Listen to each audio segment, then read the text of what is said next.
The Battle for Freedom: How One Family Took Down a Rogue HOA. 10 years ago, I traded the chaos of military life for 15 acres of quiet in Willow Creek, a small town just outside Nashville, Tennessee.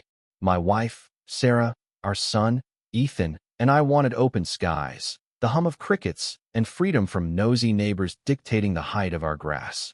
No homeowners association, no petty rules, just us, our dogs, and the rolling hills. I thought I'd left power-hungry bureaucrats behind in my last deployment. I was wrong. It began with a letter, crisp and official, stamped with the logo of the Willow Creek HOA. Strange, since our property wasn't under their control. The letter claimed my ham radio tower was an eyesore and needed to comply with their aesthetic standards. I mailed back a copy of our deed, highlighted in red, not subject to HOA jurisdiction. Case closed, I thought. Naive mistake. Then I met Linda, the HOA's self-appointed queen. I was grabbing bolts at the hardware store when she swooped in, her smile as sharp as a switchblade. "You must be Tom," she said, voice dripping with fake warmth. "Your place is just outside Willow Creek, right?" I nodded, kept it short. She rambled about community unity and how everyone should care about appearances, HOA or not. I paid for my bolts and left her preaching to a stack of paint cans. At home, Sarah was teaching her women's self-defense class on our back lawn. She moved with the precision of a drill sergeant and the patience of a saint, correcting a student's stance while keeping an eye on Ethan playing nearby. She's a force trained to disarm a man twice her size, but gentle enough to coach with care. That night, over grilled steaks, I told her about Linda. Sarah smirked, flipping a steak like she was tossing an opponent. "She's probing our defenses," she said. "Let's see how bold she gets." Linda got bold fast. A week later, a white pickup with HOA security decals parked outside our gate. Two guys in cheap uniforms clutched clipboards, claiming they were checking boundary compliance. I walked up, pointed at our property line. "This is where your rules end. Move along." They muttered about HOA Directive 47 and left. The next day, a flyer about road access rules appeared under our mailbox. Our driveway crossed a shared easement with HOA residents, but our deed guaranteed access. This was a warning shot. Sarah started wearing a GoPro on her trips to town. She added new drills to her class: how to break a wrist hold, how to stay calm when cornered. I installed trail cameras around our land. We weren't paranoid, just prepared. Trouble was coming. We could feel it. One morning, a drone buzzed over our house, sleek and professional, its camera aimed at our windows. I tracked it through the blinds, my old instincts kicking in: range, battery life, operator distance. By the time I stepped outside, it was gone. That afternoon, a county fire inspector showed up, apologizing as he cited a report of overgrown brush. Our lawn was pristine, thanks to Sarah's goats. "Someone's got a grudge," he said, shaking his head. Then things got personal. Sarah came home from town, her jaw tight. An HOA officer had stopped her on a public sidewalk, demanding to know where she was going and where I worked. She told him to read the Bill of Rights and walked away. 2 days later, Ethan, riding his bike near the HOA boundary, came home pale. "A man said I shouldn't be there," he whispered. "Said I could get hurt." Sarah checked him for bruises, then showed me her dashcam footage. The same uniformed man, watching our house from a pickup. That night, I added 2 more cameras, one at the road, one in the woods. The air felt heavy, like a storm about to break. Linda's fingerprints were everywhere: inspections, patrols, threats. She was playing chess, and we were her targets. The breaking point came on a Tuesday. Sarah left to pick up Ethan from school, her coffee still warm on the counter. 15 minutes later, my phone pinged. Motion alert, driveway camera. A white HOA truck blocked the easement, orange light flashing. Sarah's SUV idled 20 feet away. I tapped the audio feed. "Step out, ma'am," a man barked. "This is an access checkpoint. Your vehicle's subject to detainment." Sarah's voice was ice. "This is a public road. Move, or I'll call the sheriff." Then, a second voice, low and menacing. "You've got a kid in there. Don't make this ugly." I don't remember grabbing my keys. I tore out in my truck, launching my drone as I drove. By the time I reached the scene, it was over.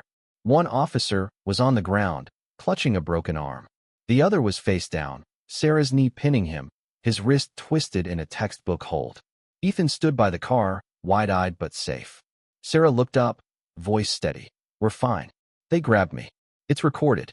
I parked, a drone hovering above. The men groaned about assault, but Sarah's dashcam, backed up to the cloud, told the truth. They'd lunged first. Sheriff's deputies arrived in 6 minutes, reviewed the footage, and cuffed both men. Linda roared up in a silver SUV, screaming about that violent woman. The deputies ignored her, one taking Sarah's statement, the other watching the crowd neighbors, joggers, a guy with a poodle filming and whispering.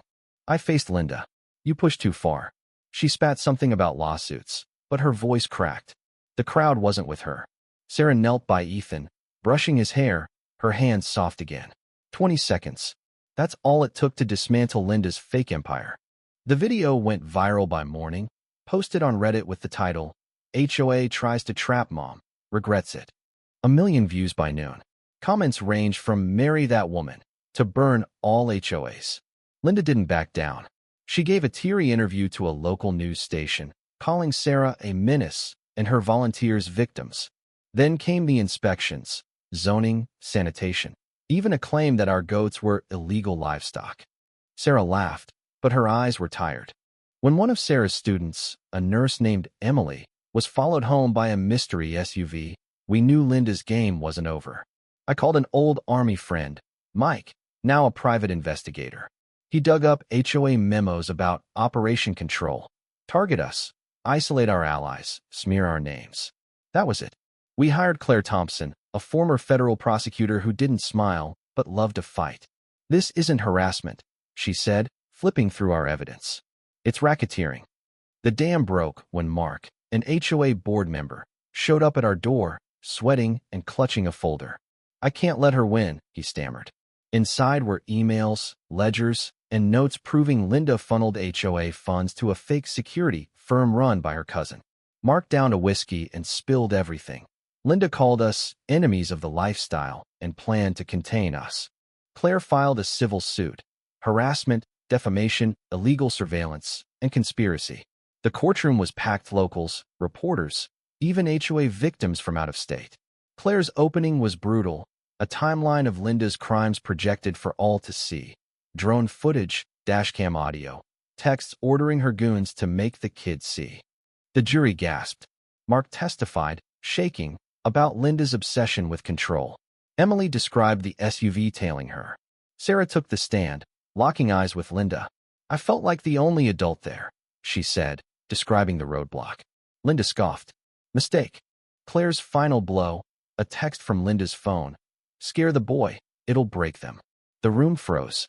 Linda's lawyer fumbled, painting her as a guardian of standards. No one bought it. The jury found Linda and her cronies guilty on all counts: harassment, endangerment, false imprisonment, and conspiracy. The HOA was dissolved, its $500,000 in assets awarded to us and others. Linda got 10 years, no parole for 5.